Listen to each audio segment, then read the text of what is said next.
గంగమ్మ జాతరలో పొట్టేళ్ల తలకాయలు కోసినట్టు పరప నరికేస్తారు. నమస్తే, welcome to ABP దేశం. ఆంధ్ర టు తెలంగాణ ఏంటి రప్ప రాజకీయాలు.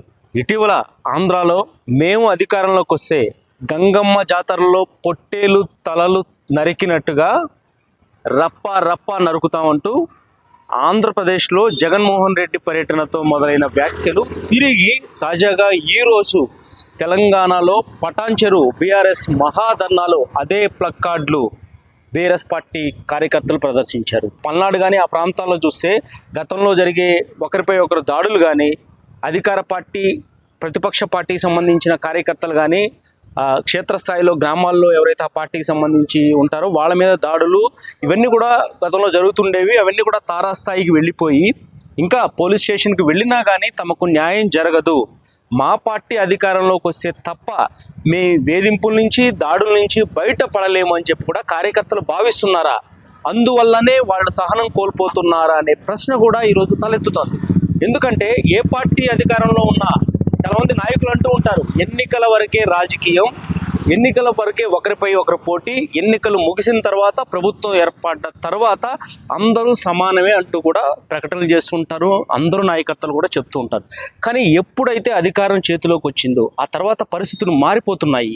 కేసులు పెడుతున్నారు, కక్ష సాధింపులు జరుగుతున్నాయి. అంటే ఆ కేసులు వెనుక తప్పు జరిగిందా అంటే ఖచ్చితంగా తప్పులు జరిగి ఉండొచ్చు. కానీ ఆ పార్టీకి సంబంధించిన నాయకులను మాత్రమే టార్గెట్ చేస్తూ వరుస కేసులు పెట్టడం, వాళ్ళు జైల్లో నుంచి బయటకు రాకుండా, బెయిల్ రాకుండా కేసు తర్వాత కేసులు వేయడం కూడా జరుగుతుంది. ఇది కూడా కొంత కార్యకర్తల ఆగ్రహానికి కారణం అవుతుందా? అందువల్లే ఇలాంటి డైలాగులు తెర మీదకు వస్తున్నాయా? అంత ఆవేశంతో, అంత ఆగ్రహంతో కార్యకర్తలు ఉన్నారా అనేది కూడా ఏపీలో ఆ ఫ్లక్కార్డులను బట్టి చూస్తే మనకు అర్థమవుతుంది. అదే సీన్ కట్ చేస్తే తెలంగాణలో కూడా చూస్తే, అంటే ఇక్కడ తెలంగాణలో కూడా కక్ష సాధింపు చర్యలు జరుగుతున్నాయి. మా మీద, బీఆర్ఎస్ పార్టీ నాయకుల మీద, కార్యకర్తల మీద దాడులు జరుగుతున్నాయి.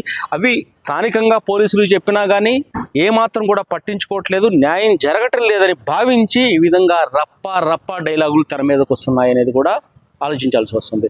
అటు ఆంధ్రాలో తాజాగా, ఇటు తెలంగాణలో ఇలా రాజకీయాల్లో రప్ప నరుక్కుంటూ పోవాలన్న ఆగ్రహం, ఆవేశం కార్యకర్తలు రావడానికి మనకి ఇప్పుడు మాట్లాడుకుంటున్నట్టుగా ప్రధాన కారణాలు ఏ పార్టీ అధికారంలో ఉంటే ఆ పార్టీకి మాత్రమే ఇటు చట్టం కానీ చుట్టంగా మారుతుందని భావిస్తున్నారా? అలాగే జరుగుతూ వస్తుందా?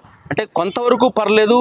ఇంకా ఇప్పుడు ఏదైతే ముఖ్యంగా తెలంగాణలో బీఆర్ఎస్ పార్టీకి సంబంధించిన కార్యకర్తలు తమకు అన్యాయం జరిగిందని కేసు పెడితే అది పక్కన పెట్టి కాంగ్రెస్ పార్టీకి సంబంధించిన కార్యకర్తలు కానీ ఆ నాయకులు పెట్టిన కేసుని పోలీసులు ముందుకు తీసుకెళ్తున్నారా?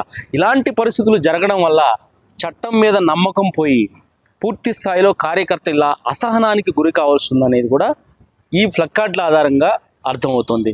ఇలా తెలుగు రాష్ట్రాల్లో రప్ప రాజకీయాలు ఇటు కార్యకర్తలకు ఉత్సాహాన్ని నింపొచ్చు, కేడర్లో ఉత్సాహాన్ని నింపొచ్చు, ఆ పార్టీ నాయకులకు కూడా సంబరాలు చేసుకునేలాగా ఆనందాన్ని కలిగించవచ్చు.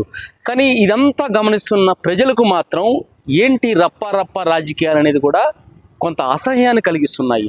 ఎందుకంటే తాము ఓట్లేసి గెలిపించింది వీళ్ళు రాబోయే ఎన్నికల్లో అధికారంలోకి వచ్చిన తర్వాత ఒకళ్ళనొకరు నరుక్కుంటారని ఓట్లేస్తామా మేము ఓట్లేస్తే ఖచ్చితంగా వీళ్ళు నిజంగా నరుక్కుని ప్రాణాలు తీసుకుంటారని ఒక ఆందోళన కూడా జనాల్లో కనిపిస్తుంది.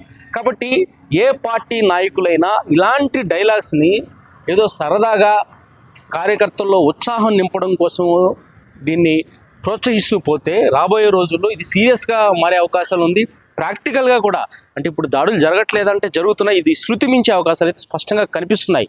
కాబట్టి ఆయా పార్టీల నాయకులు కూడా ఇలాంటి ఫ్లక్కార్డులు ప్రదర్శించే వాళ్ళ మీద చర్యలు తీసుకోవాలి. చర్యలు తీసుకున్నామనే సంకేతాలు కూడా ప్రజల్లోకి తీసుకువెళ్ళాలి.